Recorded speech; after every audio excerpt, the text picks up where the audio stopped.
Welcome to Write Now Workshop Podcast, where you can write a book and change the world. I'm your host, Kitty Bucholtz, and this is episode 96, Diversity and Disabled Characters, an interview with Kathryn R Biel, coming to you on Thursday, September 6th, 2018. Let me just start with a quick little update on me in case this is of interest to you. You know, we've been talking a lot about burnout, how to avoid it, how to get through it, overcome it, that sort of thing. So I'm very excited to tell you that I did kind of my big victory this week was that I defeated the burnout monster long enough to finish creating that book proposal that I said I was going to send to Hallmark Publishing. So as I've mentioned before, they had their open submission period through Labor Day, September, 3rd, I think, 2018. And I sent them Love at the Fluff and Fold. So we will see what happens. It would be very exciting to work with them because I do love all things Hallmark. And so it'll probably be some time and I'll let you know what I hear back, good or bad. Also, just the whole much bigger than that victory, honestly, was the victory of getting back to a place where I am absolutely 100% truly joyful in writing again. I've mentioned it a couple of times as I'm starting to feel a little bit better, and the writing makes me feel a little bit happier, and I want to write a little bit more. And I have to say, I'm at a point right now where I'm like, okay, you need to back off just a little bit on the excitement level, Kitty, because there are only 4 months left to the end of the year, and you're talking about how you want to write 3 books in the next 6 months, which is possible, but let's just think through how we can make this happen or change the goal just enough to not get back into that burnout place again. So if this is something that you have been struggling with in any way, let me strongly encourage you that along with me, we will both take it easy, back off just a little bit if we need to. It doesn't mean putting on the brake, but it may mean not stomping down on the accelerator. So figure out what your goals are. Ask yourself if that seems achievable. If you're struggling with overwhelm, burnout, that sort of thing, maybe just bring it back just a touch, just so that you can say, okay, if I made this, what seems to be smaller goal right now, if I made this goal, I would still be happy. So let's give ourselves some room for success here, shall we? So that's what I'm going to do, and I would love to have you walk along that road with me. What is my actual goal going to be? Right this very second, I don't know, because I'm just still excited from having just turned in the submission to Hallmark. So I know for sure I am trying to get to book 2 done in the Strays of Loon Lake series. I'm frustrated with the fact that the notebook with all of my notes for book 2 and 3, all of the plotting, all of the characters, snippets of dialogue, like a ton of work, still on the ship, or, maybe not on the ship since the stuff was lost and then found, and having never left California on a ship. Now I don't know where it is. So I'm not really sure that working on something that may be frustrating is perhaps, not a good idea when I'm still trying to get through the burnout. So the other thing I've been thinking about is, and I'm mentioning it in case anybody else is like, ooh, okay, good to know. Because, I'm one of those people who don't really think that writers are in competition with each other. If there are enough good books out, then there are going to be enough people who want to read them. Because if they're that good, people are going to be like, wait, I want to read that. Everybody's reading that. So with that in mind, if you didn't know, and if you write sweet types of sweet romance or cozy mystery, Hallmark is also going to have another open submission period in February 2019. So what is that? Just under 6 months. And they have mentioned in Twitter feeds and other places that I've been, tracking them and keeping track of what they're saying, that they are looking for Christmas books a lot. They're always looking for Christmas books. So I'm going to try to write one of those. They've mentioned a lot of things that they're interested in, and hopefully I can get one of the editors on the show and talk about it some more in more detail. But if you look up Hallmark Publishing, and I think it's it's something like that on Twitter, at Hallmark Pub or at Hallmark Publish, maybe. And Stacey Donovan tweets a lot. She's one of the editors. So if you follow those, then you can find out more details. But that's what I'm going to try to do, which I think it's kind of good timing because it'll be, in the Christmas season in general for me, as I'm getting ready to write a Christmas book that then needs to be edited and ready to go for February. So why not, right? I haven't written a Christmas book for a couple of years, but the last one I wrote it in a month and then edited it in a month. So the whole thing was done in 2 months. So who knows? Maybe that could happen again. That was a shorter book though, 45,000 words. And this is a 65 to 85,000 word range that they're looking for. So yeah, once again let's just tamp down the excitement just a little bit, just go a little bit slower so we are actually making a plan that we can be successful at, right?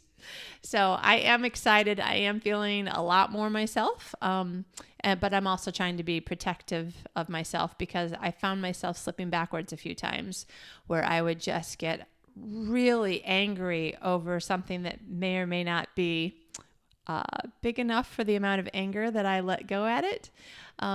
Or then sometimes instead of or following the anger, kind of that feeling of just this is never going to work. Nothing's ever going to work. And then I'm like, wait. No, that is something else talking. That's not real life. That's not reality. It's just those feelings that I had when I would get overwhelmed. And I would be like, okay, all these feelings are signs to me that I need to pull things back a little bit, maybe do a little bit less, maybe not have such big goals for a little while, and keep in mind that me healing from this, me overcoming this is more important than whether or not I can put out, 12 books in a year or something, which is pretty much just not the way I write anyway. So, little update in that. We have a really fun interview today with Kathryn Biel, and let me just say, I'm sorry that this is a really long podcast. We really didn't mean it to be, but we're having a lot of fun, and I think we forgot to look at the clock. So the first time that we tried the interview, her internet just would not work, and we were getting interrupted in the middle of sentences, and then we would start the sentence over again, and then get interrupted again, and it was a horrible attempt at recording an interview. So I think we just got relaxed and happy that it was working the second time. And writers talking to writers can't shut up about writing. So I hope that you can relax and enjoy it. Listen to it over a couple of trips to the store instead of one, or a couple of runs instead of one. But I hope that you enjoy listening to us talk about IKEA, resilient women, defeating evil, the Spice Girls. And then we spent a lot of time talking about characters who have various kinds of disabilities and how they end up in our books, and how that is another way of getting diversity into our stories, but in a way that is natural. With Kathryn works with people with different kinds of disabilities. And so these are normal people in her normal life. And so part of the point of the interview, a couple of times I was trying to make it clear that this is what I think that we all need to look for when it comes to diversity. What is the diversity you see in your normal life? Because it probably looks normal to you, not diverse. And so that can be a way for you to think about how you can bring up the interest level of your characters and help your readers to see more of themselves in the people that you write about. I hope that you enjoy the interview.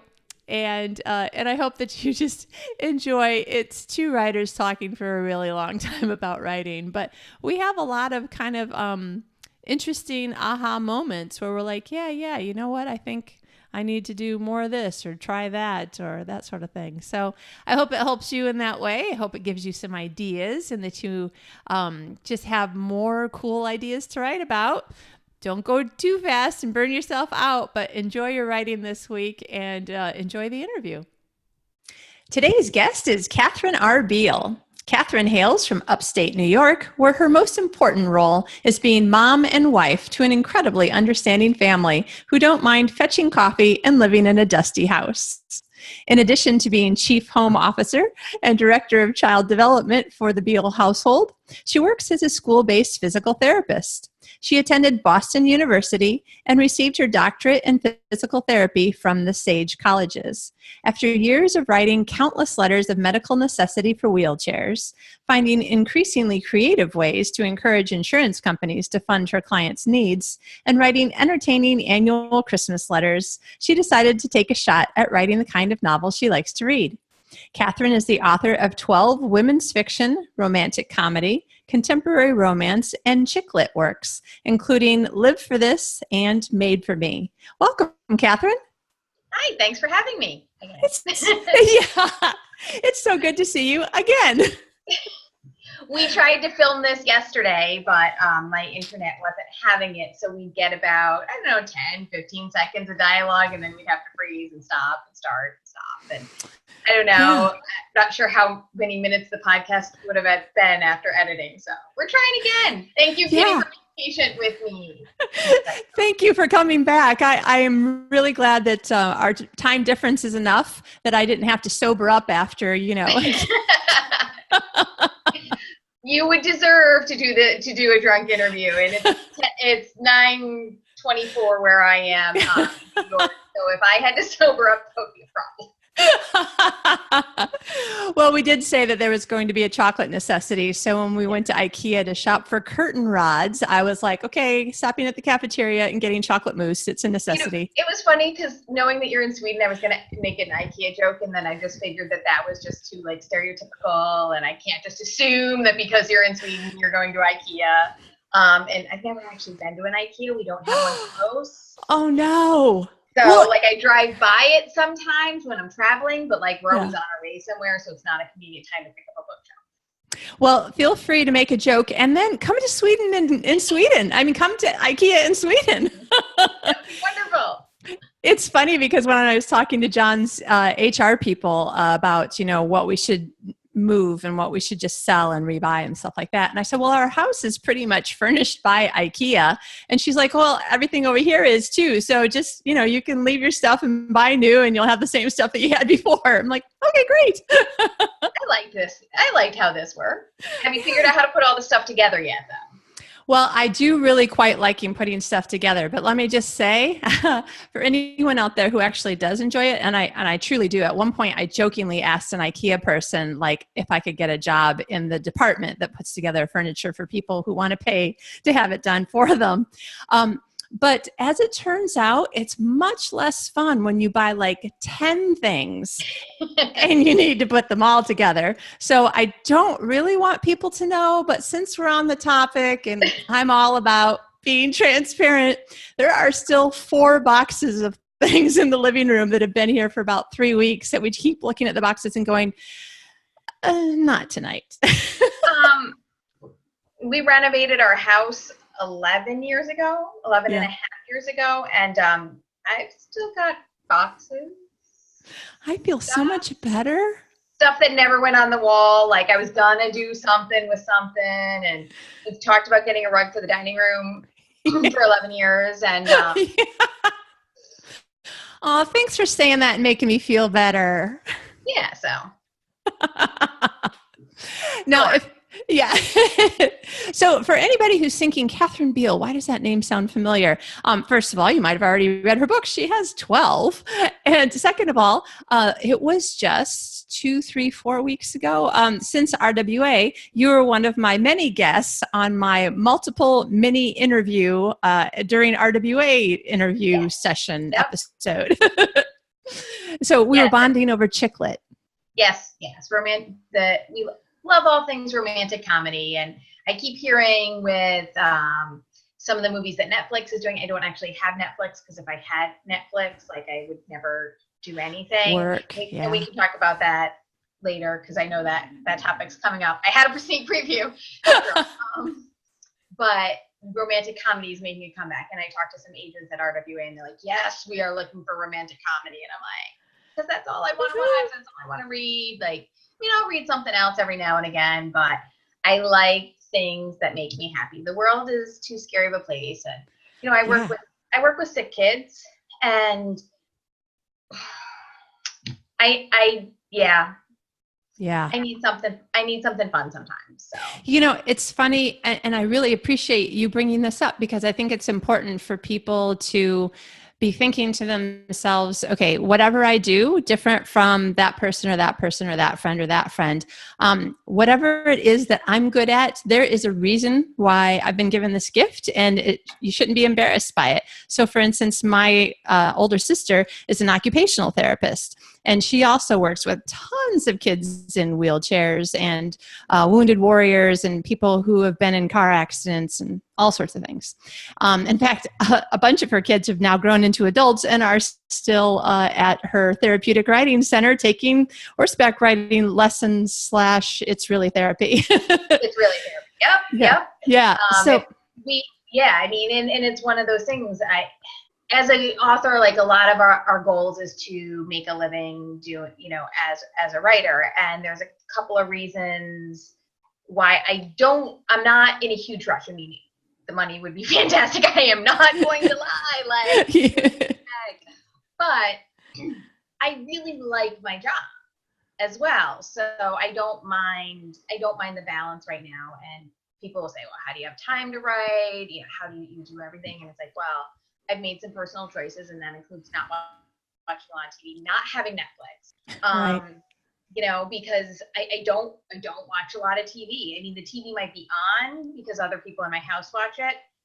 You can get a lot done while a baseball game's on. You can get a lot done while Upper's on, because all you need to see is which house they pick and the final reveal. Like, there's a lot of downtime in between. So other people might be watching TV, but I'm not. I'm not invested in. I think the only series I actually watch is Project Runway. And that's like after I'm pretty much ready to go to bed anyway, because I go to bed at like grandma time. Yeah. So exactly. So I mean, so there are those things. So right now it's a great balance, and I do like what I do. I work in the schools, so there's an educational component which I like, and I get to help kids receive their education, and that's right. So. Exactly. Yeah. And one of the things that I said to somebody once, I was, I move a lot for John's work. Only now, maybe we won't be moving for a long time, so I'm super excited. And I said to someone, I was at a game night or something at the church we were going to, and so I was meeting new people, and somebody asked me what I did. And I was like, oh, I write romance novels. And I was saying it in that kind of tone, which automatically that tone says I'm embarrassed by what I do.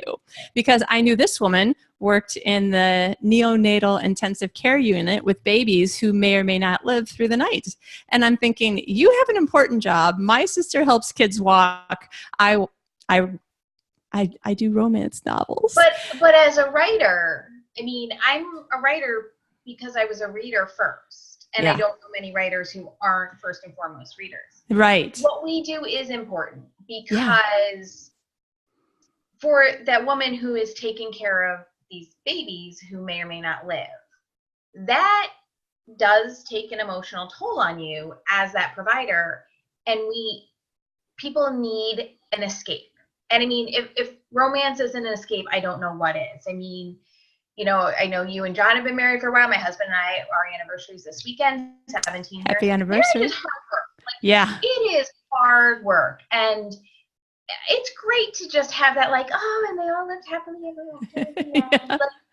We know it's not real. I mean, neither are the Avengers, but I still said if they stop by, that isn't a valid reason for interrupting my podcast today. So it's one of those things. It is important because people do need that something to take them away. It's why TV is so popular. It's why everybody has, 800 things in their queue on Netflix, because we are looking for that escape. And some people want it like live action on television or the movies, and some people want it in print or what have you. And we do that. We give that to them. We take these people, who need a few hours away from life. And if that's not a job worth doing, what is? Yeah. And it's funny because that's almost exactly what she said. She's like, if I lose a baby one night, you bet I'm going to go home and try to lose myself inside of something that ends well. Right. And I don't know if she said that she read no romance novels in general, but it's the thing that if I'm going to read, something that's got some sort of crime or some other like dangerous thriller kind of aspect or whatever, so long as I know that author always writes, happy or it all worked out kind of endings. So I'm a huge Dean Koontz fan. I mean, I haven't been able to keep up with his new book since I've been moving so much, but probably 15 years, I read every book that he put out because I knew that like some horrible evil either had come up inside of a person or had come down from, the skies wherever, some computer virus had taken a hold of computers and it was destroying humanity, whatever it was. They all lived happily ever after. That's right. We always defeated the evil. Well, and that's one of the ways, I'm going to jump into this. That's one of the ways that I came up with my tagline. Because when I first started writing, my first book was a little bit lighter. It had a lot of romantic elements, and I didn't know at the time it wasn't a romance because the story was about her journey, and there were men along the way. But it wasn't about getting this couple together. Yeah. And my second book was definitely women's fiction. And with my third book, a writer friend, and I found out yesterday that it's a mutual friend, Geraldine Corsillo, who's absolutely fabulous, one of the nicest people I've ever met. Yeah. Was reading my third book, which is I'm Still Here. And she said, I love that all of your books, they're different, but you're writing about resilient women and you are telling stories of resilient women. So I begged her to let me use that. And she said, of course, because she's the nicest people ever. And so that became my tagline for a while. But then I wrote some romantic books and some funny books. And then I wrote Live for This, which is a little more serious. It's a little more, there's a little bit more angst, but I was getting reviews and people were disappointed. Oh. Because it wasn't angsty enough. Oh. And the book, it was being compared to Me Before You because the male character in both books had spinal cord injuries. I've never read Me Before You. I had no idea that it even involved someone in a wheelchair until the movie trailer premiered, which was about 2 weeks before Live for This was about to come out. Oh, no. No, what? People are going to think I ripped it off. I haven't even read it. I still haven't read it because it doesn't have a happy ending. And I think like eventually she gets a happy ending, but it's like 3 books later or 2 books later, and it's taken 5 years for these books to come out for her to finally get to that happy spot. And my book does not end that way. My characters get a happy ending, and my female character is at the beginning of the book is a victim of sexual assault. Aww. And so you have 2 people who are so broken in different ways, healing each other. Well, dude, I so wanted them to have a happy ending. Like, they need that happy ending. Yeah. And people were saying, oh, it started off very angsty, but then it turned sweet. And they didn't like that it turned sweet. And it's like, why don't you want these people to have their happy? So then I jumped into like doing a lot of more romantic comedy and that sort of thing. So my tagline morphed from telling stories of resilient women to telling stories of resilient women with humor, heart, and a happy ending. Because that way, like as you're reading Live for This and you're like, oh my God, what's happening? And this poor guy or this poor girl, at the end it's going to be a happy ending. A funny story about that though, I finally like solidify my tagline. I redo my website. I do logos. Like I hired somebody on Fiverr and it was terrible, and then I just ended up doing it myself. I love it. It's pretty. I get this like 7-foot tall banner to put at book shows or all those stuff. And it's got my tagline. My husband walks downstairs and looks at it. I've got this thing up in the dining room, and he goes, well, why would anybody read your books now they know how they all end? Eye roll. And then my best friend looks at the sign and goes, happy endings, they might think it's a different kind of book than it is. And that had never occurred to me either, that some people refer to happy endings else, and that's not what I write either. So, but I'm sticking with it so that so my readers know, no matter what happens, even if you're crying midway through the book, it's going to be okay. Yeah. It's going to be okay. Exactly. And as readers, we do feel like maybe not everybody does, and maybe it's only in certain moods, but there are definitely, most of the time, it's not that I want to know how it ends. I'm not the kind of person who reads the last page to make sure that I like the last page before I read the book. I actually know people who do that. And I'm like, wait, you're ruining everything, like any surprise. But I do need to know, like, if this is going to be, and I'm sorry, I like Oprah, but I call books that don't end well Oprah Book Club picks, because for the longest time, the only thing that was in the Oprah Book Club was something where in the end, people were going to die or it wasn't going to be resolved and there wouldn't be justice. And I was like, yeah, no, those are not my kind of books. Well, and that started happening to me. I'm in a lot of different groups on Facebook, and people are talking about books and recommending books, and so many people going, "Oh, I love this book. I love this book. Little Fires Everywhere. I love this book." Okay, well, my Audible credits come up. I do a lot of audiobooks because I drive between schools, so I listen to books while I drive. So there were like 4 books in a row that I just got either to read or to listen to audiobooks based on the recommendations of everybody in these groups that I kept hearing. Well, again, people didn't get their comeuppance. People didn't get their happy endings. It was kind of like, well, it was a really good book, but I feel unresolved. Yeah.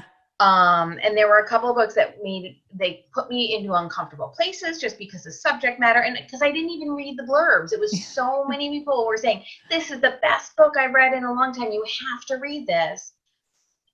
And they're great books. They're very well written, very good storytelling, very good world building, character arcs, all of that. I want my arc to end at the pot of gold. Yeah. And so that's what I write, and that's what I want to read. And that's been a struggle, is finding other people who want those books. Because even when you're searching for comedy and when you're searching on Amazon, sometimes it's hard to find those books. And so it started at RWA last year, and I was talking with an author who writes similar genres, and we always populate in each other's metadata.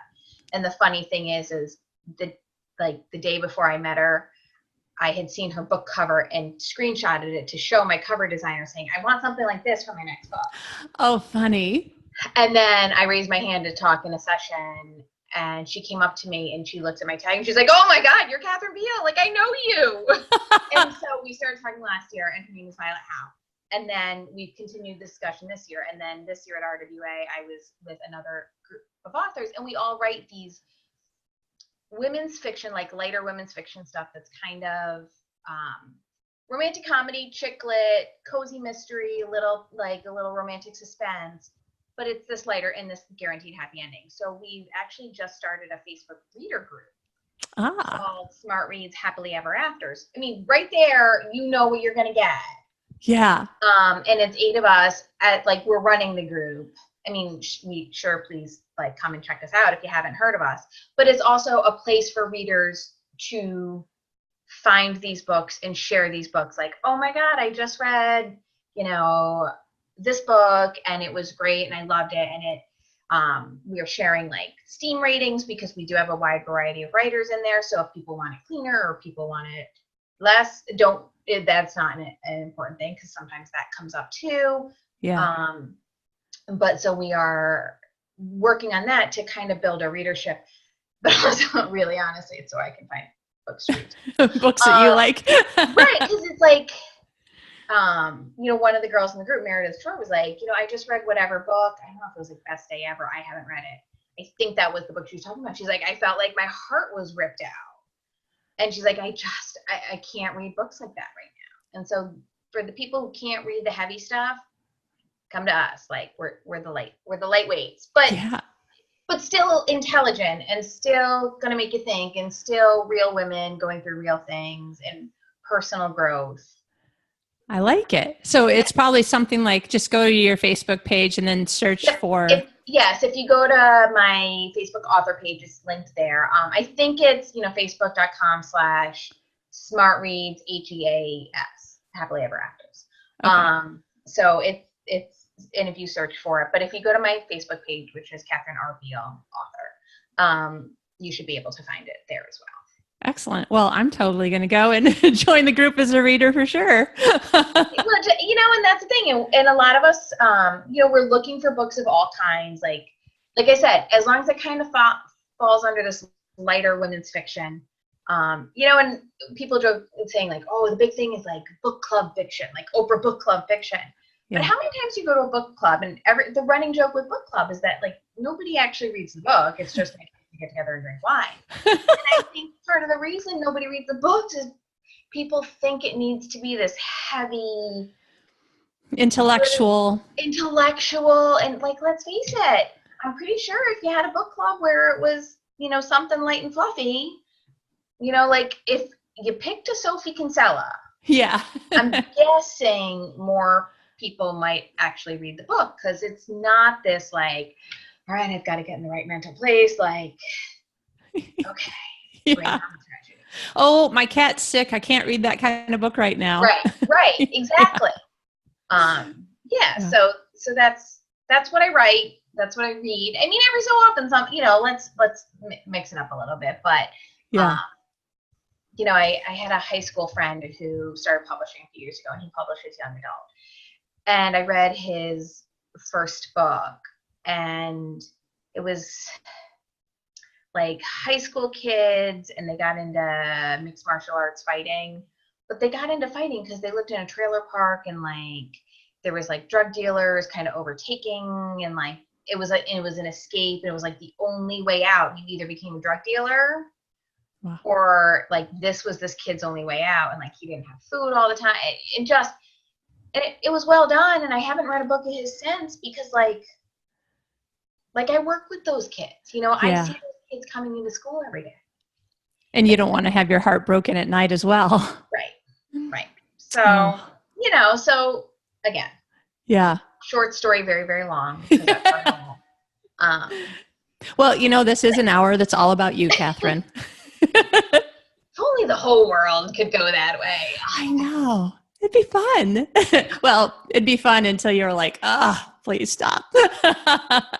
Now, so I think you said the title of the book that was more along those serious lines. Was that Live for This? That was Live for This. Yeah. Okay. Now, so was that the last time that you wrote a book that had those kinds of serious elements? Did you feel a little like, oh, I don't think my readers want this, or? Well, for up until my book, that's my new book, for a very long time, because Live for This came out 2.5 years ago.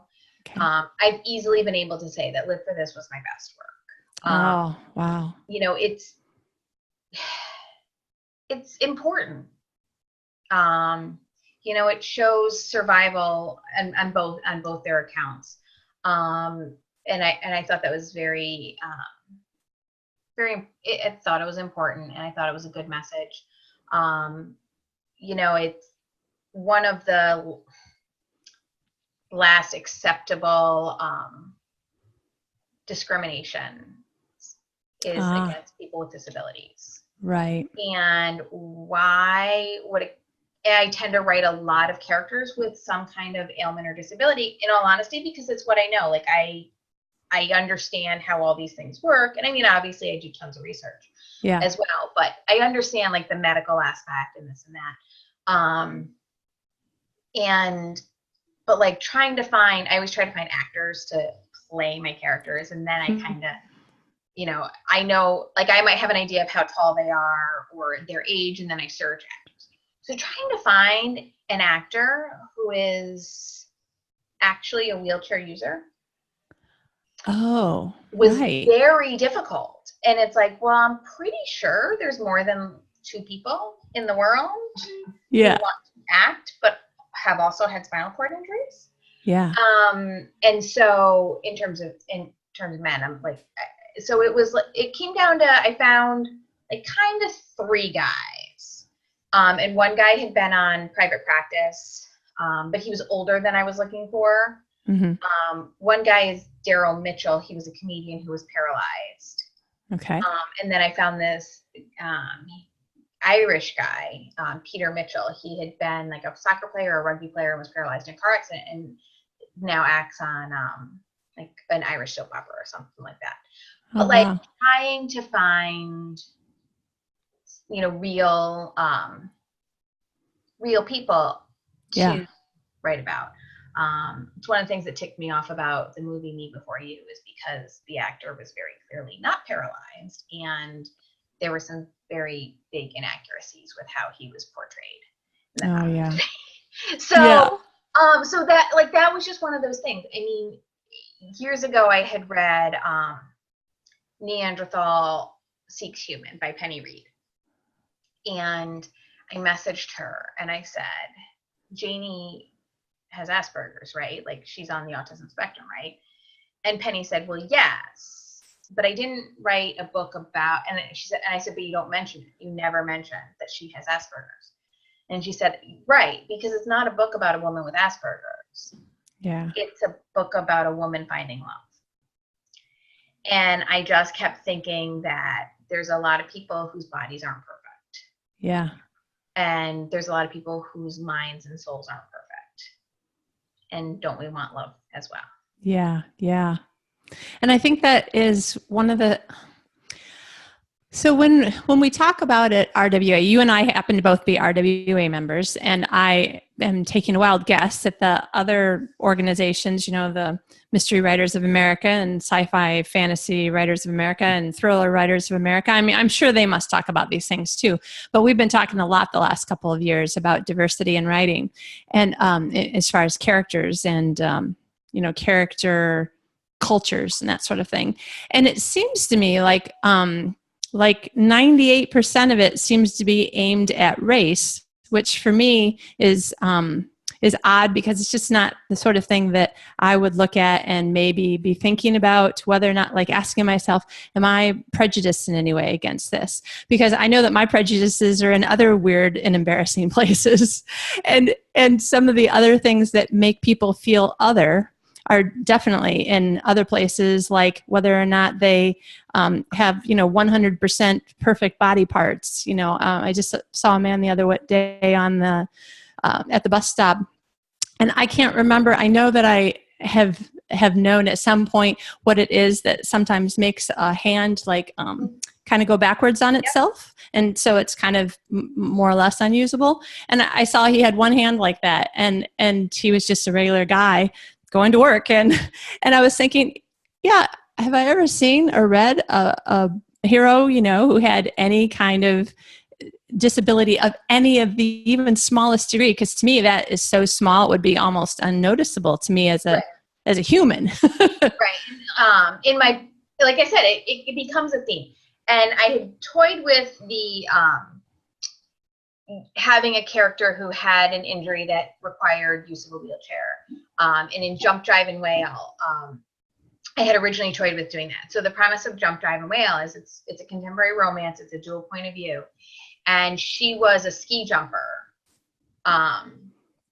trying to make the Olympic ski jumping team, in which I didn't realize, but 2012, the Sochi Olympics, 2014. Okay. Was the first Olympics that women's ski jumping was in.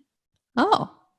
So, but the women have been training and trying to get this through. And so she needed to be injured and not able to return to her sport.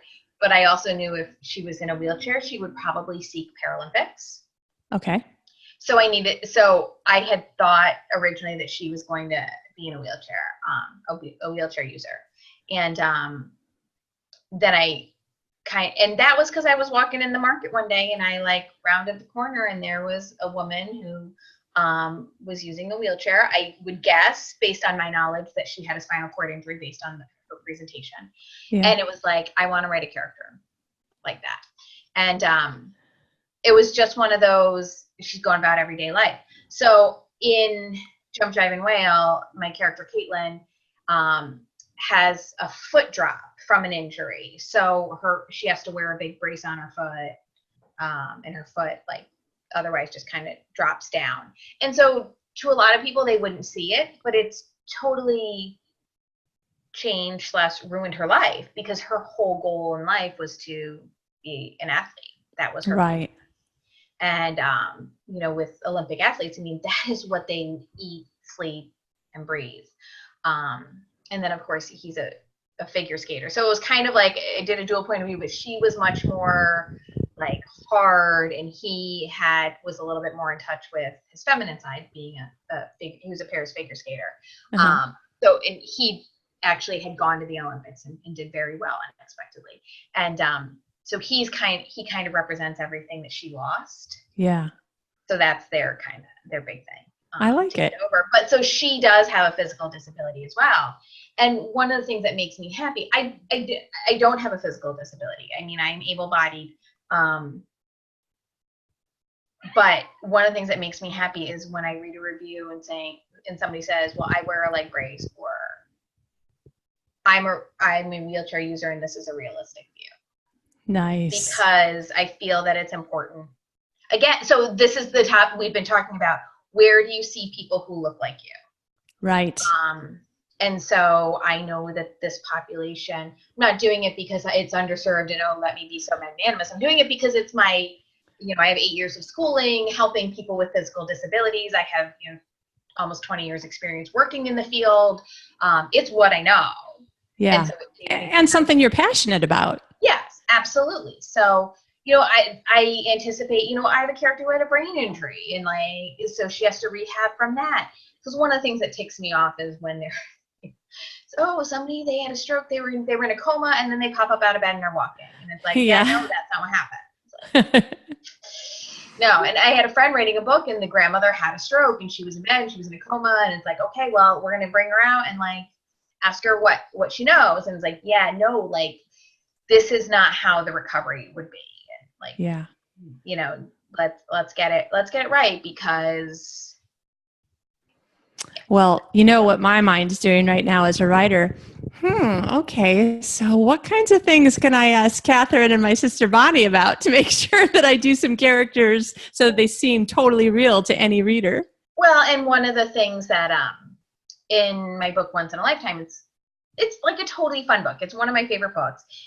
It was inspired because I was watching videos of Spice Girls. Not gonna lie. One of my hobbies is I dance. I take ballet, tap, and jazz, and we were doing Spice Girls dance, and I was looking for costume ideas. So I was watching all these videos of the Spice Girls to see what they wore and what kind of costume. And they had a 10th anniversary concert. And so I'm looking and wow, they've had some babies, and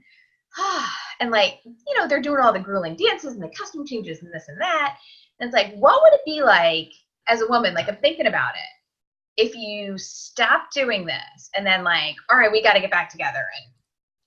And so it's totally inspired by the Spice Girls. So if you like the Spice Girls or like girl groups, boy groups, whatever, it's just a fun read. But so I have these 5 women who are 10 years post-fame, post-career, and they're all at different points in their life. And for one of them, it opens up that she's at the doctor with her 3 or 4-year-old son. I honestly can't remember right now. And he's being diagnosed with autism.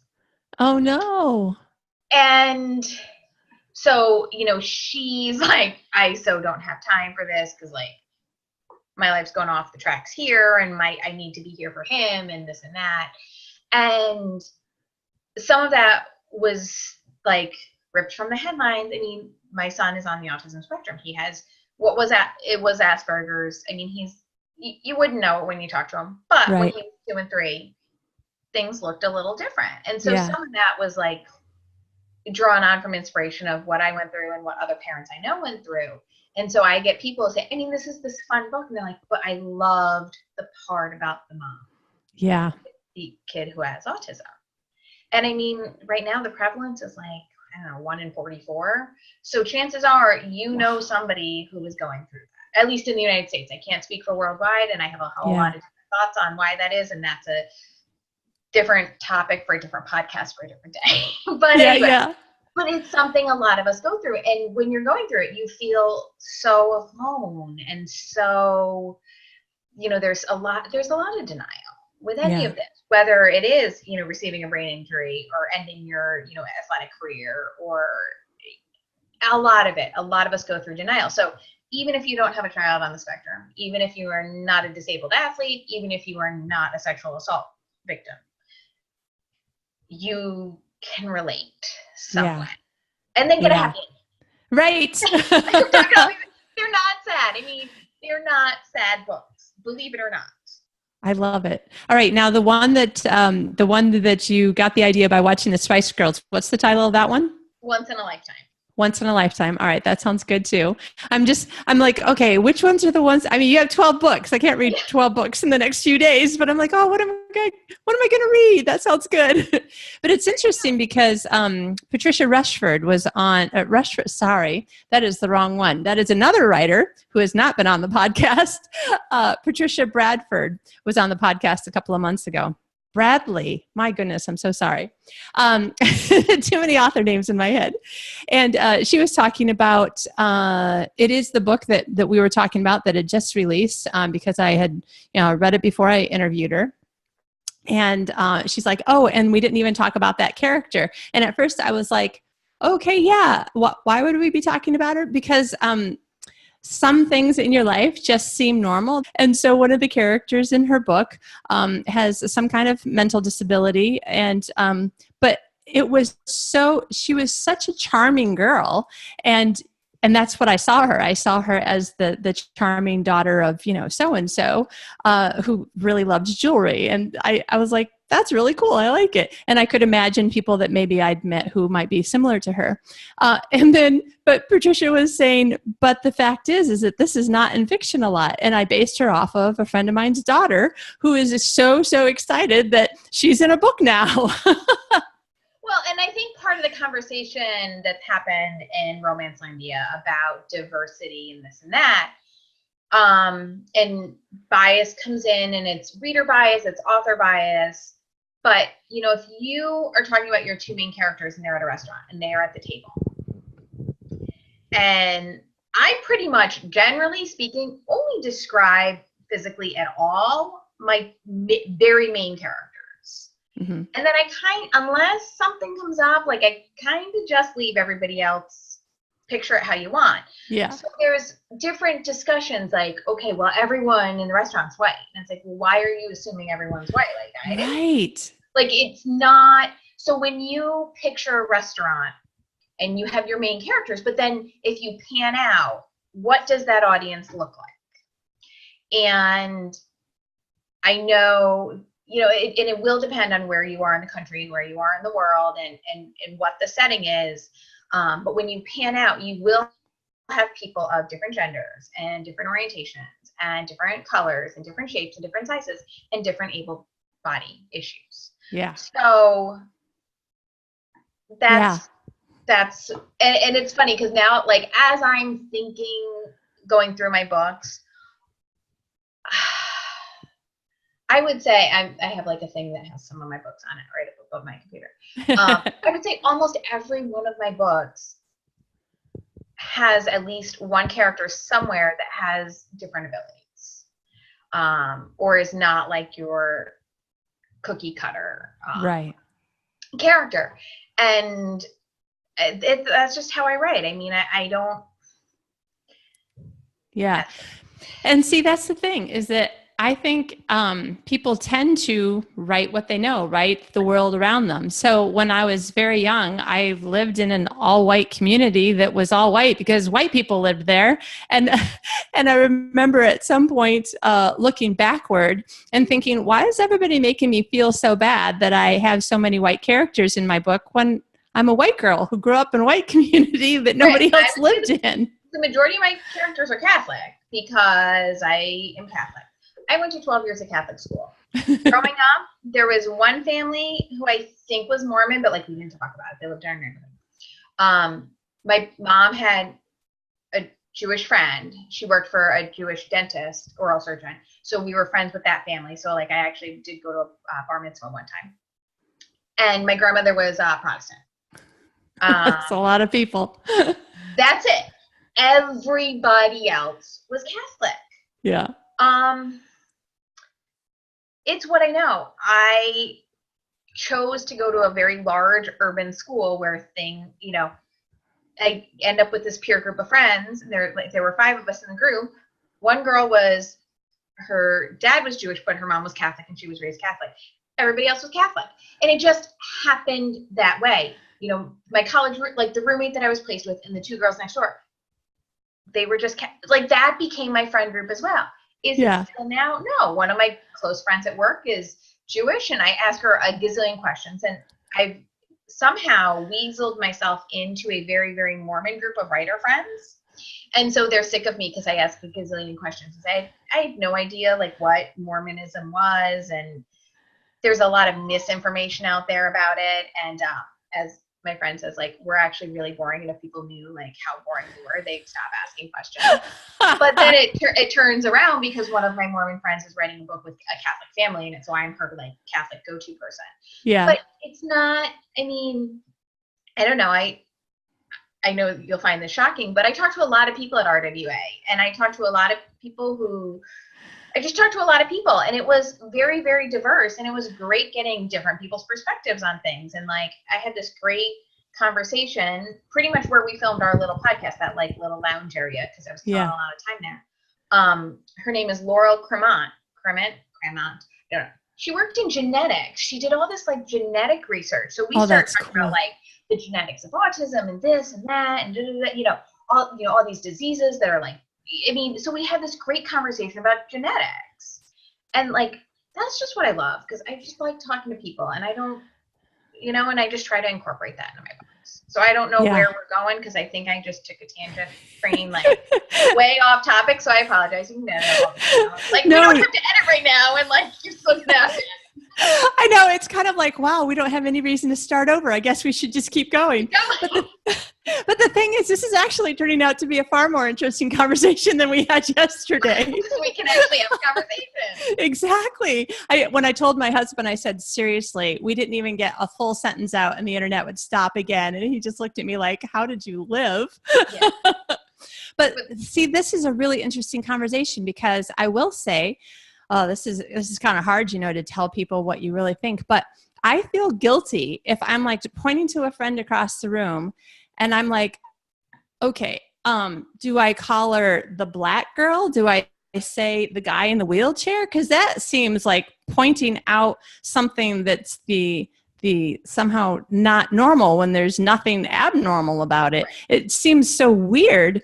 And so sometimes I forget, you just reminded me, I don't think I've actually described a couple of the people that are not white in some of my books as specifically saying that they're not white. I know they're not white, but I'm like, oh, I don't think I actually said that though. Right. And like in my head, it's like, oh yeah. And it was funny. I was doing a interview type thing, like where, for a blog post or something. And it was Live for This, and the person had casted the characters. And so she had casted people. And so I went through and was like, and so, I mean, I had like the main two people casted. I had her crappy ex-boyfriend casted. And I had the girl who becomes her friend casted. And that was it.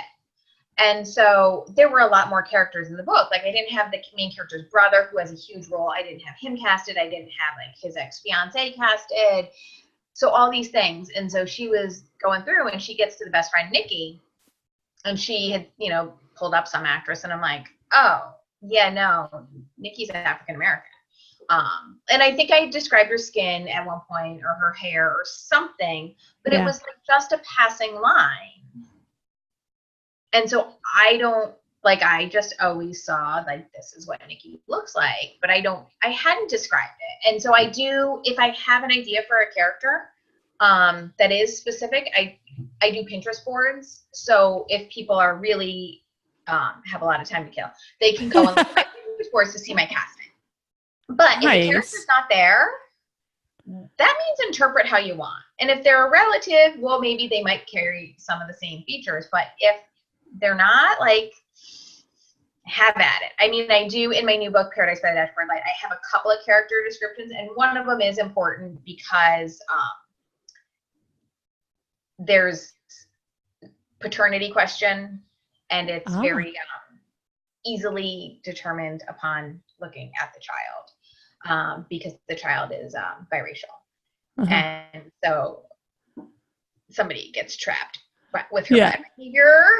And the thing is, and then I had the like, oh, well, that guy wasn't a really great guy. What do I do? And it's like, well, he's from a really good family. And I said, you know, the a-hole gene must have been recessive and skipped everyone else but landed on him. Because I wouldn't want people thinking that I was targeting him. I needed him to be that way, and I needed him to be black, so that you could tell when you looked at the baby. Yeah. But I did not want it interpreted as a characterization of. Right. Because people can be a-holes, and it doesn't matter. Like they come in all shapes and sizes. It's so true. Unfortunately, it's too bad you can't like mark that gene and go, oh yeah, no, we can't have this baby. He's going to grow up to be. No. See, there you go. Here I am being prejudiced again. Oh man. Okay. So let's talk for 1 second about that. So you have a new book that just came out 2 days ago. Yes. It's called Paradise by the Dashboard Light. It's a contemporary romance with, I think, some pretty funny parts. So I would say more romantic comedy. I got a review, which was fantastic. An earlier review put it up on Goodreads and said, like, it's a tale of heartbreak and angst and a tornado looking for its rainbow. So, I mean, maybe she took it a little bit more seriously, but so it is the story of childhood best friends. They are both twins, and he's always been in love with the twin sister. And the main character, Rio, deceived him years ago, and they run into each other, and are some lies or some secrets too big to overcome. Yeah. Well, being married to a twin, and that's very interesting to me. I did one time accidentally, kiss my brother-in-law, but it was on the back of the neck, and there's lots of really good reasons for it. It's a good story. Well, so it wasn't my fault. It's a similar deception, but more than kissing. So yeah. So I mean, the twin sister, who's not the main character, she's not a great person. She really is really kind of awful. Really very awful. So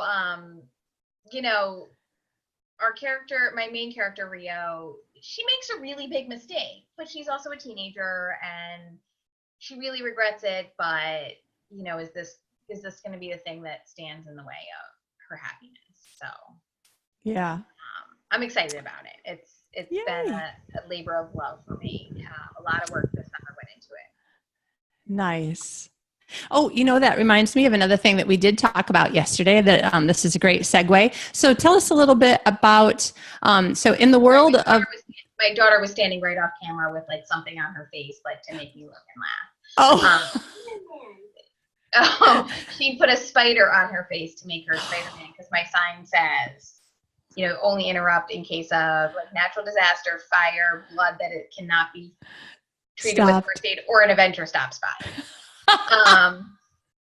I like it. Well, now I kind of want to get her on camera. So come here. Come in for a second. All right. If you're not watching, like, hi, real life. That's right. #mom life. Oh, nice. I like it. Well, you know what? Anytime an Avenger, especially a female Avenger, can be on my show, I'm very excited. I'd be okay with any of the Chris's stopping by, I'm not gonna lie, Well, I have to say that would be totally fine with me since my husband isn't here to overhear. Mine is, but shh, don't go. Yeah. He knows, it's fine, whatever. Yeah, I'm pretty sure my husband thinks that I have about as much luck with any of that as, he does with his list. Right, well, yeah. I mean, one can dream. That's right. Okay, so I have to remember what we were talking about. It was something that came up yesterday that you were going to bring up again. Yes. Okay. So you are at this point 100% self-published, right? Yes. Okay. So among the self-publishing community, and you've been doing it for several years now also, there has been a lot of talk, kind of a ebb and flow of what you have to do in order to succeed in terms of how many books to put out and that sort of thing. So we were talking a little bit about your writing schedule, what it is and why you've decided that's your writing schedule and I don't care what other people do. So let's talk about that a little bit. So my plan, just kind of, this is what I fell into. I figure I can do 2 books a year. The year I put out a novella, it ended up being 3, but that was like a half a book. So, excuse me. I work a full-time job. It's in the school, so it's school hours. I have school vacations. I'm off for like 5 more days. And then I go back. So I used to work a part-time PT job over the summer, and the last 2 summers I have dedicated to just writing. So one of the reasons why being indie works for me is, well, you saw that was one of my children. I have another one who can read the sign, and stayed away. He's the one on the spectrum. He's a rule follower, so it's kind of nice.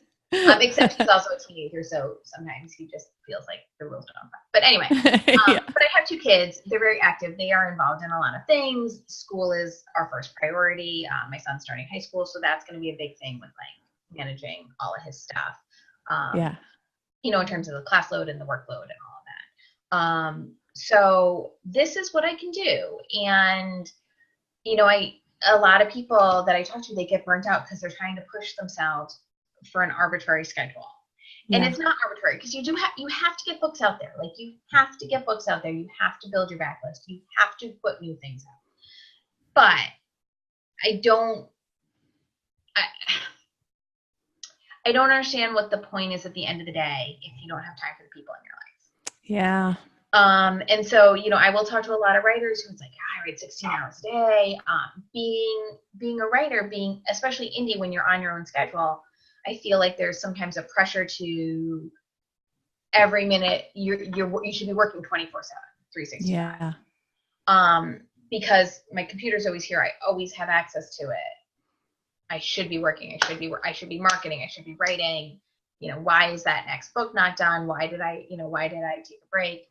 And when you get, at least for me, and I would assume we met at the Pan Kino, which was all about like mental health stuff, like writing through blocks, like your brain, all this stuff. I mean, it was like a 2-hour lecture on brain development. So I was happier than a pig in poop, because like, that's what I do. It's all neuro-based. Yeah.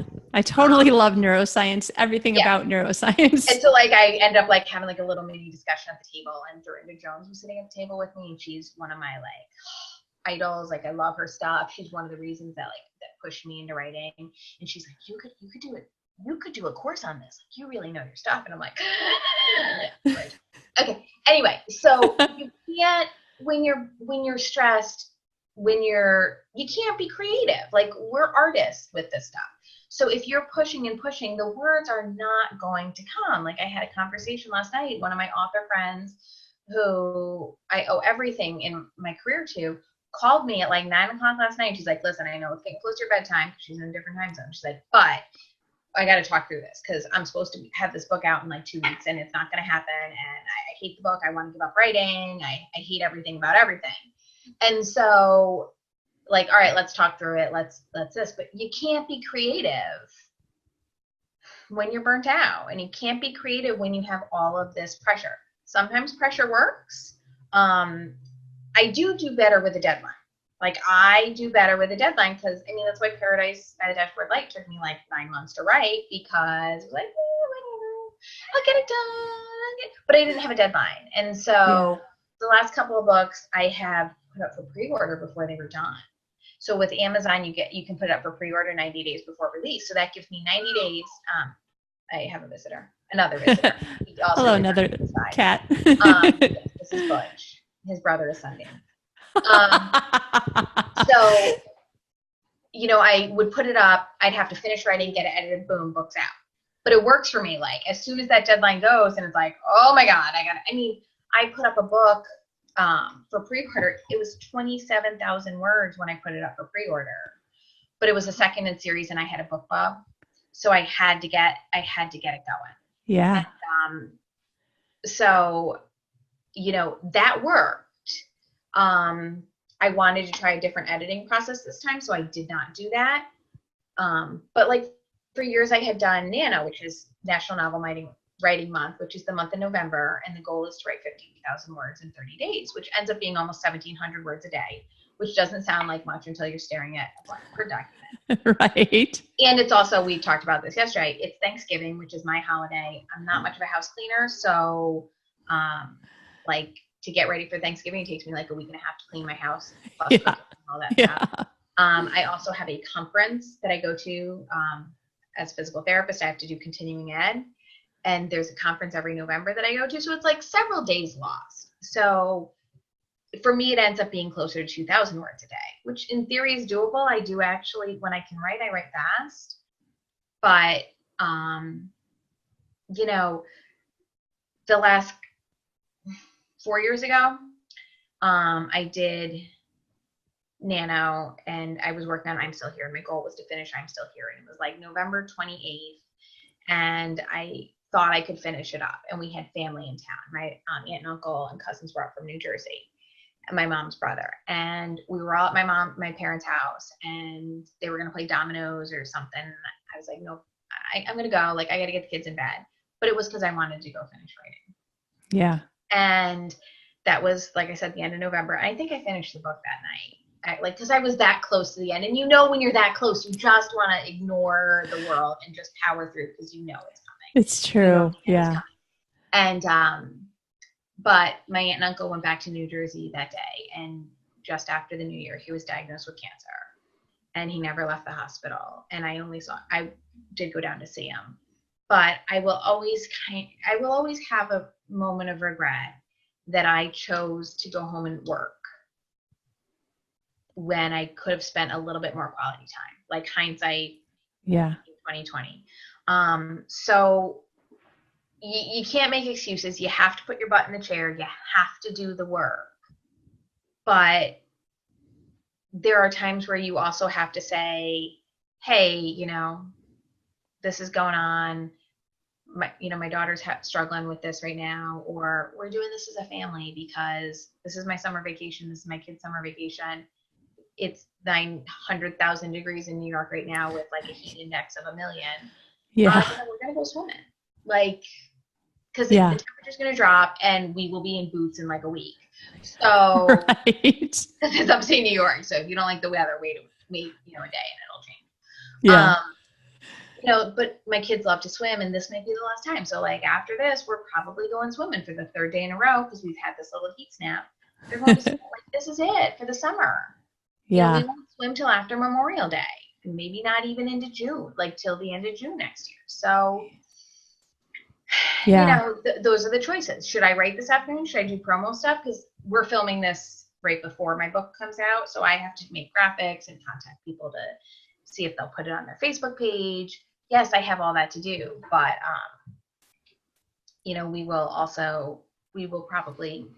I'll probably take a big chunk this afternoon for my kids because there's not a point if they don't. Right. And not to make other people feel guilty if they're making different decisions, but the point is that you need to make conscious decisions and you need to know why you're making this choice. Yes. And I mean, there have been multiple times this summer where I've been working and, my son comes in and he starts talking and it's like, hey, bud, can we, I'm in the middle of a scene. I need to get this done, or I have to get this back to the editor by thus and such day. I'm going to work until 11:30 and then we're going to play.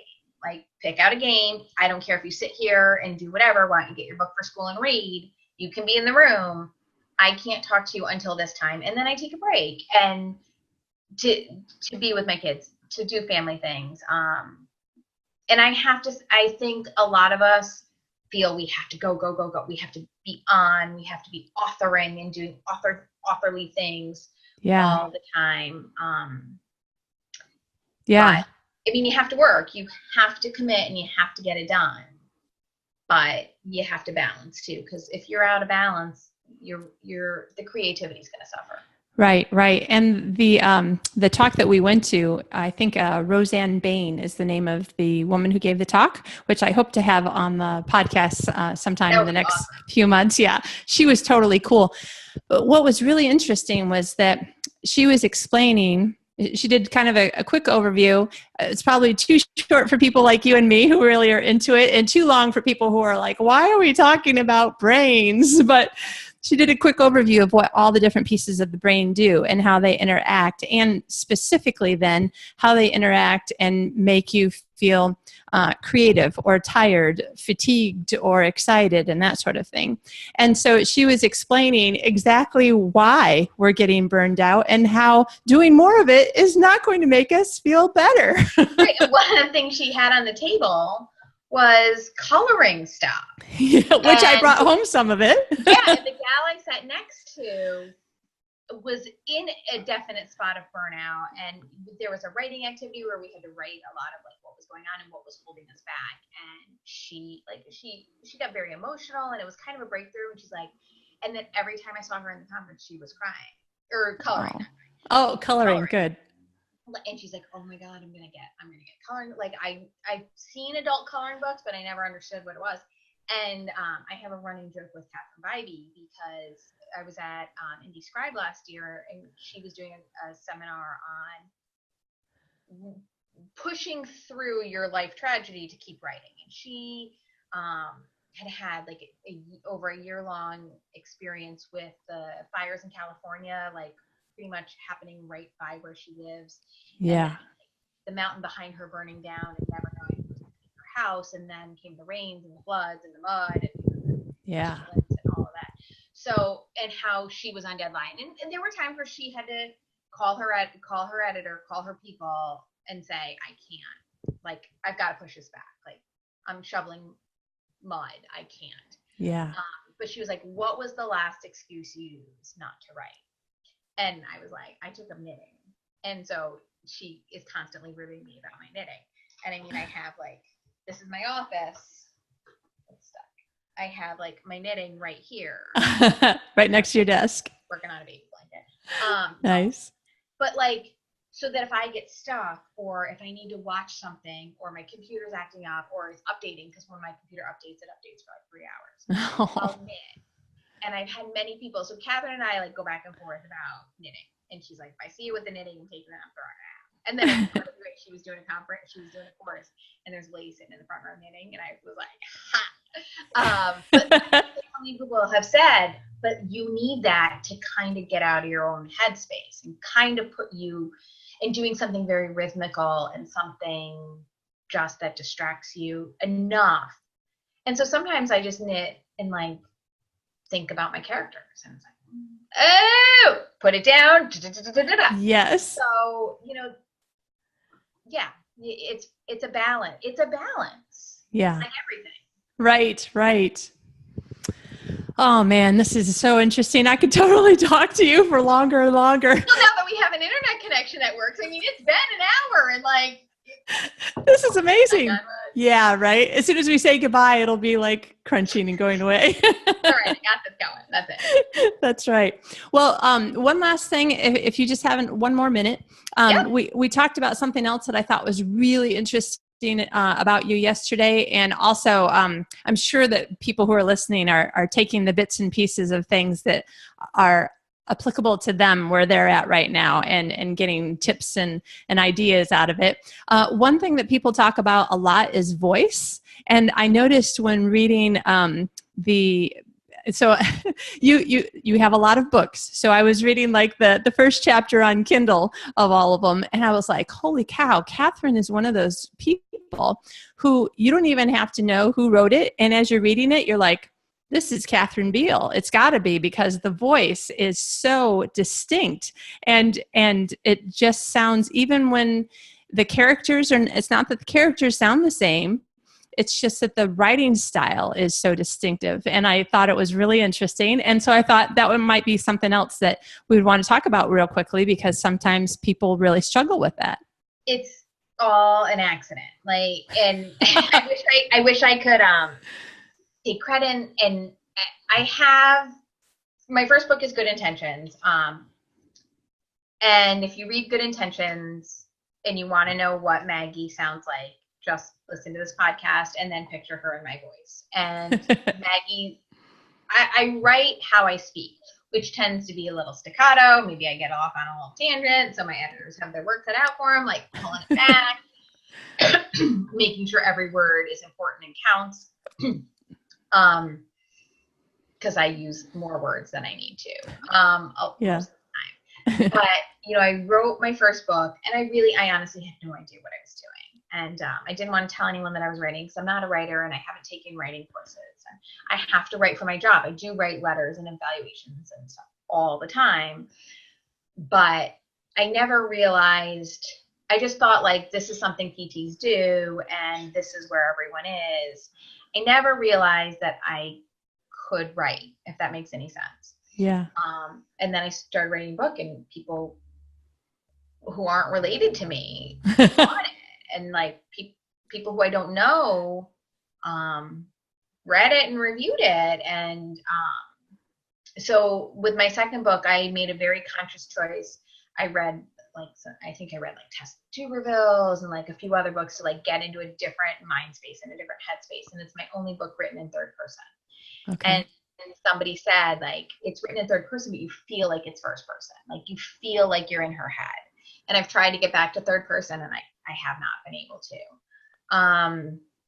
So, you know, I write in first person. I generally write in present tense because that's just how my mind works. And so some of this is, I would just say my inherent, how I naturally write.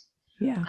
I would say a lot of it. But that being said, since 2015 is when I started going to RWA, and I started going to conferences. And that's an important thing is, like I said, with PT, I have to do education every year. As a writer, you may feel like maybe you don't, but you do, because I was sitting in, you know, from the very first RWA course I was sitting in, and I think Sarah McLean was teaching it, and it was about conflict, and I'm writing stuff, trying to write. And it was like, oh, I do that.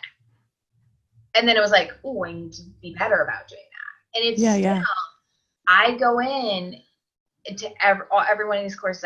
Now I bring my Chromebook, and I am typing, and I have detailed notes from because no matter what, you can still learn. And at RWA this year, I went to the session that Jamie Beck did, and I can't even tell you what it's about now, but at the beginning she said, I just want to let you guys know this is more for like the beginner writer, that sort of thing.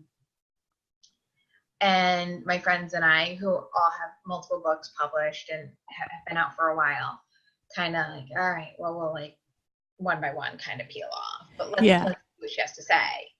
And I have 6 pages of notes. I couldn't type fast enough, because while a beginner writer would certainly benefit from that, you can always benefit from more. And so I think that helped me find my voice as well. But I write how I speak, and this is just how my brain works. And I wish I could explain it. Lots of people wish they could, my husband especially, because I always understand it. Yeah. But it's my unique genetic makeup. And so I mean, that's my voice. I do like writing in first person. I like writing in present tense. That works for me. And so I know some people hate reading it. I don't know. It doesn't occur to me to pick a book based on point of view or tense. Yeah. I don't know if it's a good story. If it's a captivating story, I'm in the story regardless of point of view. Yeah. So, but this is just so. That's one possibility then. If anybody who's listening is still trying to figure out, like, I'm not even sure that I know what my voice is yet, maybe consider try to stop trying for a minute and just write the way you talk and see whether or not that works for you. It may not, but it might be the way that you break into it. Because the great thing about writing is you can always edit and you can always change. And the great thing about being an indie published author is like, you can always edit and change even after a book is out there. Yeah. I go back and forth. We talked about this yesterday. But I go back and forth. My first book, Good Intentions, I wrote it. I mean, at this point, I think I finished it 7 years ago. I have grown tremendously as a writer. I open the book and it's cringeworthy to me now. I won't do an audio for it. I stand by the story 100%. I would not change an iota of the story. I cringe at the writing. Yeah. Because I feel like I have grown so much as a writer. So I am constantly going back and forth about whether I am revising it and re-editing it, or if I'm leaving it. People haven't complained. It's sold a decent amount in the 5 years it's been out. Yeah. People haven't complained, but I also want them to, I wonder, do people not read me after that because maybe the writing could be better? Exactly. Or if people like that, then they're going to be really pleased as they go down, because hope I've gotten better. I'm fairly confident I've gotten better. Yeah. I'm totally with you on the should I go back and revise. If I did not have audiobooks out as well that I would have to pay to redo, yep. I probably would have already done it, which is probably a good thing that I have a reason to say, no, you can't, because you don't want to spend the money to redo the audiobooks. Right, and this one doesn't have the audio because I toyed with it. I did the audio for my second book, and as she was doing it, my producer is great, Lisa Vika. As she was doing it, I was like, ugh. And she said, I mean, not her, like my writing. Yeah. You know, and I had said, you know, what would happen if I wanted to redo this book? And she was like, well, I'll make you a deal. And if you let me do another one of your audio books, I would upload changes to this one. And so I haven't redone that one yet, but that's why I've always held off doing Good Intentions, because in the back of my head it's, so I mean, that would be something interesting to put out to readers and see, like, do they want updated versions of the old book? I know a lot of authors who publish a book, and then because their publisher changes or something like that, they end up pulling it and revising it and re-releasing the same book.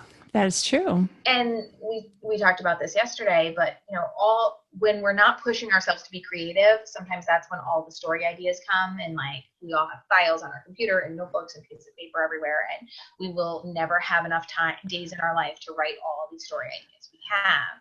Yeah. And so with all those story ideas and all those fresh new things, do you just say, okay, that was a learning experience and move on? Or do people want the same story just told in a better way? I don't know. I mean, that would be an interesting reader poll. Maybe I'll put that in our Facebook reader group, though. Oh, there you go. Happily Ever Afters. Maybe I'll throw that out there and see what people have to say. Because several of us are in that same boat of we've opened a book from the past and been like, oh, what? How did you let me publish this? Or like, what was I thinking? And right. When I published Good Intentions, I didn't even know what I didn't know. Yeah. And so that is another piece of advice, is you have to be open to learning. So like I said, go to conferences. Even if you have books out, you can always learn. The networking is good as well, obviously, because we're here. Yeah. But, you know, listen, if somebody says, oh man, you know, $1.99 is a terrible price point because you're only getting 35% royalty, and listen to what people say. That being said, what works for you might not work for me. Right. And don't be afraid to try things either. Exactly. So, when somebody gives you advice, when somebody says, hey, this needs a better edit, or hey, your character is not likable, or I'm having trouble wanting a happy ending for your character, take that, because if your readers feel that way, they're not going to keep reading, and then they're not going to click the next book. Right. You know, one thing, I changed up my editing process for Paradise by the Dashboard Light and each paragraph or each chapter is dual point of view. So there's her point of view and then his point of view. So I really have like 2 chapter ends within each chapter. Okay. So that's 2 end scenes that have to hook you to keep going, because as my editor said a couple of times, this needs to be stronger because this is a natural point to put it down and go fold laundry. Right. What is going to keep the reader going to the next? So make that really strong. So like it was really, really strong. And to me, those chapter ends come very, very naturally. Like I just know, boom, that's the line, scene might drop out. And then others, it was not as strong. So, you know, that is something that since I went to that first RWA conference, I have really, really worked on that opening hook and that closing like teaser. Come on, you need to find out what happens next. Right, right. And without naming names, there have been some best-selling books that other people were reading, so I read so I could be part of the conversation, that I was like, okay, this is really not great to me. I don't really understand why everybody's reading it because I think the writing is very mediocre. But every time I got to the end of a chapter and was like, okay, as soon as I finish this chapter, I think I'm just going to move on to another book. There's 2 people in particular that I can think of that have freaking amazing end of chapters. And you're like, okay. Have to email those to me just so I know. Because now I want to. We don't want to talk about anybody negatively on air. That's right. I just need to know. Well, and because the great thing about this job is when you read, it's research. Yes. So, maybe I can learn a little and I thought I did a really great end of chapter hook. Yeah. But there were many spots because I had 29 chapters. So that's, 58 hooks that I needed right. Don't include the end. So like that's a lot in 79,000 words. That's a lot of times I really have to grab you and keep you going to the next. Exactly. Over that so. Yeah. Kathryn, this has been great. Yay! I'm excited. I'm excited that the internet has let us talk all the way through. In fact, I feel a little bad, listeners. I'm sorry if you're thinking, when will this interview end? But we're just so excited that the internet hasn't made us start over again. And I know there's listeners, and then I know you're going to have a YouTube video. That's right. Yep. So one of the things we were talking about yesterday is because it kept cutting out, Kitty would freeze on my screen, but I would freeze on hers. And so it would always freeze like mid horrendous facial expression. Yes. So she probably has a gazillion screenshots of me, just making these horrible. Yeah. She doesn't have any of the ones that I could see of her. She only has the ones of me. So if you want to throw up a montage of Kathryn's worst facial expressions and be careful because someday your face is going to freeze like this, go ahead, throw that in the YouTube video because you can't laugh at yourself. You know what? Yeah. There you go. I love that you have such a great sense of humor. So what I'll do is I'll put some cuts at the end after we do our goodbye right now. Yeah, it'll be fun. If only I could show you my stupid expressions too, but there are times when I knew you couldn't see me and I was just laughing because the way it froze. I was like, yeah, it reminds me of what Mom said.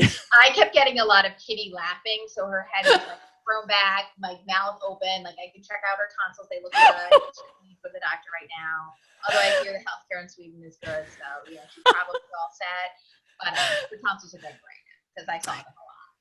I don't know if you can tell, but I'm really getting red right now because that is exactly what I can be embarrassed about is, for some reason I think of horses, even though horses don't really do that. I'm like, oh, great.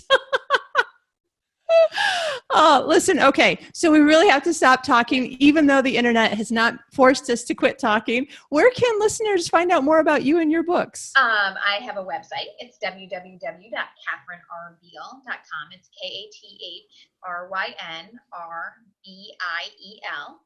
I'm on Facebook, Kathryn R Biel author. My Twitter and Instagram handles are at KRBiel. I'm on Pinterest. I'm on BookBub, Goodreads. I think that's it because I'm old and I don't want to have to do other new Vine chat, whatever. I can't Tumblr. I can't. So I'm there.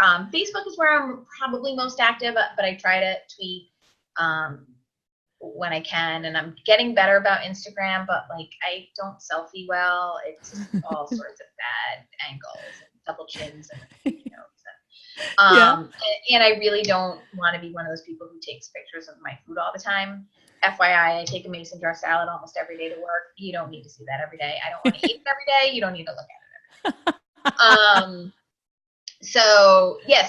But Instagram, Twitter, Facebook, Kathryn with a Y and with a K and a Y, and Biel like Jessica, but I'm not married to Justin. Yeah, bummer. That is, of course, what I asked you when I first met you, if you're related. Well, and I think she's from Ohio, which is where my husband is from, but his family, it was just his immediate family that lived in Ohio. He's actually from the Dakotas, so maybe somewhere we're related, and we'll show up at a family reunion and be like, "Hey, cool." That's right. Want to read one of my books? Yeah. Would you like to make a movie? One of my books? Yeah, it would be great. I'll tell you that. Go to my Pinterest board to find the casting, and maybe I should write a role for her. I've written roles for people, and I tweet them all the time that I've written roles for them, but it hasn't helped so far. But you never know. You never know. And if somebody wants to join that reader group, remind us one more time. What's the name? It is Smart Reads Happily Ever Afters, and if you go to my Facebook page, the link is on there. But I believe if you just search Smart Reads Happily Ever Afters, in Facebook. On Facebook. Awesome. So, but if you like this kind of these kind of books that we've talked about, come on in and let us know what you're reading and what you like and what we shouldn't miss out on. Excellent. Kathryn, thank you again so much. This has been great fun. Thank you too. It's been a very nice time this time.